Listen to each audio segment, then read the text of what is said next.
Job. Ich war gut darin. Früher waren die Dinge einfacher. Was willst du? Ich will dir ein paar Fragen stellen. Was ist passiert? Ich habe Spuren verwischt. Dateien verschlüsselt. Wir wurden gejagt. Von wem? Sie wissen, dass du hier bist. Good to have you here. We will be talking about a movie that we can't really talk about because I haven't seen that much, but you already explained it a little bit during the press conference. The chemistry between the two of you is just amazing to see. What was it like when you met? Yeah, I mean Brian and Fredrickson. Yeah. When did you meet? When did you meet? What was it like meeting on set for the first time? What was it like?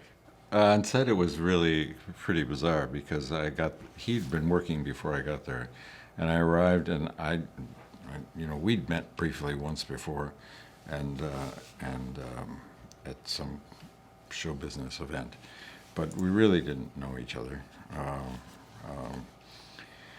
And I arrived on set. He was working, and it was raining again, like the original Blade Runner, it rained all the time. And I made my way through a dark set with a lot of people on it to try and find Mr. Gosling. I didn't want to interrupt his actor brain, but I did want to say hello and let him know that there was a new sheriff in town. But yeah, I just think it out of respect, a courtesy visit. Appreciate that. Yeah. Yeah. And but when I got there, he was already holding his own, and I had to think about that. But he was there with a 40-foot tall naked woman, sort of establishing his territory. And I was careful not to tread on his toes from then on. And he appeared in a very cinematic way out of the shadows, out of the mist. Actually, the Deakins had created a thick fog on the set, and he was just a silhouette. And he appeared in. Just for the entrance. Yeah, yeah. It had nothing to do with the movie. And he looked at me like I was an 8-year-old kid who'd just broken his window.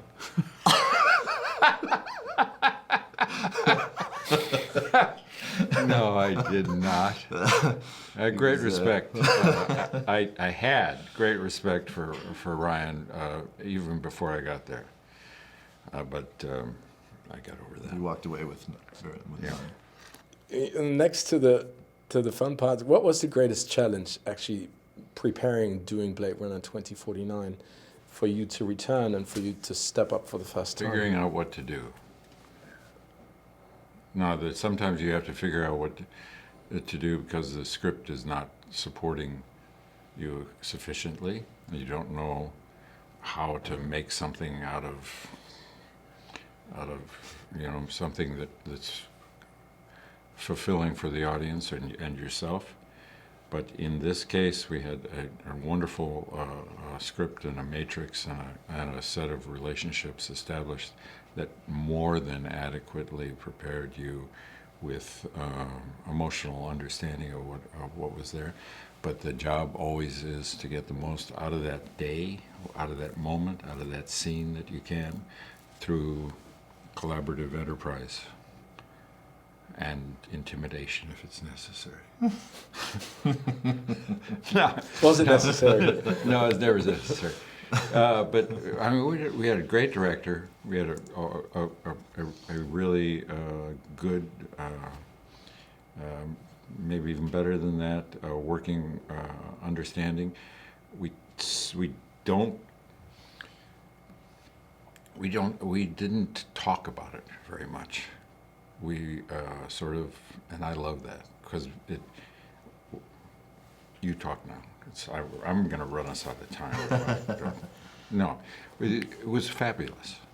Yeah, and that was I think the difficulty was to make sure that we were, it had taken a long time for this to happen, and we were finally there, and a lot of care had gone into the screenplay, into the sets, and Deakins was lighting these scenes like Harrison described it like like he was scoring it. It was like music, you know.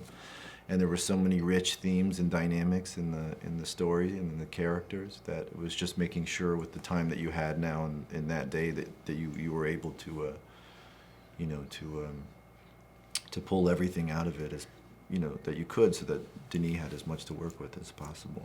It looks amazing. I have to see the fully finished movie. Thank you.